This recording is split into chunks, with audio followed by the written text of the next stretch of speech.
Yayikhetha inkosi yasebuhleni yaseZulu. Lokhulumayo uMaZulu kwaSosibu. Ikhala lisemzini omkhulu inkosi engakhele umsingaphansi. Ngize la ekhaya lomphefumulo ngizothetha icala engizolithethela izalukwazi ezake emzini engashadela kuona. Ewatholakala la ekhaya lomphefumulo kukhona ingane encane la ekuyiyona eyeza kulomuzi. Yazosebenza kulomuzi la ekhaya lomphefumulo okuyiyona eyenze ukuthi ngikwazi ukuthi nami noma ngabe ngiyathandaza abekhona amandla angisizayo ukuthi ngikwazi ukuthi ngelekeleleke ngokusebenza kwalomntwana obekade esebenza la ekhaya lomphefumulo. Ngitheke mase ngifike ngabizwa la ekhaya lomphefumulo ingane ingaphilanga ngikholelwa umshumayelo la ekhaya umshumayelo mathi. Ngafika ke la ekhaya ngize ingane ingaphilanga mangifika la ekhaya ngifika ngisebenzeke.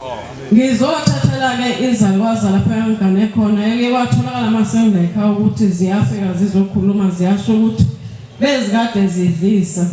Kukhona umfana owayekade elusa la nganele khona kuthiwa umelusi lo mfana elusa inkomo.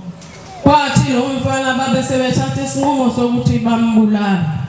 Mase bembulalile lo mfana kwase kwathathwa amafutha wakhe. Amafutha walomfana kwaba yiwona asetshenziswayo ukuthi kudliswe omolokazana bakulowo muzi. Manje ke lezalukwazi lezi sekuyafiwa nazo kuyasho ukuthi sithi lesalukwazi safike sanikeze esinye sanike esinye nami sabe sesingidlisa wona lamafutha. Manje ngize kuNkulunkulu kwasekhaya lomphefumulo uShembo ingcwele ukuthi ngiphethe ke ngoba kwathiwa akuzame umphefumulo ngoba lento ekhulunywa ngayo umphefumulo womuntu kufunekala umphefumulo uqobo ozakwazi ukuthi kwazi ukuthethwa ngalo icala okwenzela ukuthi phela nalomfana alungiswe uNkulunkulu amgeza mhlawumbe amphindisele emndenini yakubo.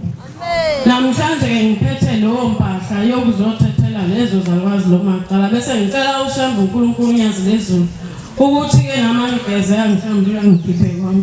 Shembo ingcwele mina ngixakekile kulo mze ngashadela kuwo. Ngicela ke ungikhumbule nabantu abami bakwazi ukuthola imisebenzi zonke izinto zenzeke. Ngoba ke mina lamafutha kuma ngisebenzelanga ukuthi ngenze into ezingolile ngoba nginoShembo onyazi lezulu. Angikwazanga ukuthi mina ngaqhubeka ngenze nomsebenzi yobumnyama. Ngiyabacela ke nawo onyazi lezulu bakhumbule bageze ubangise kulomzo ingcwele inkosi uSenzile.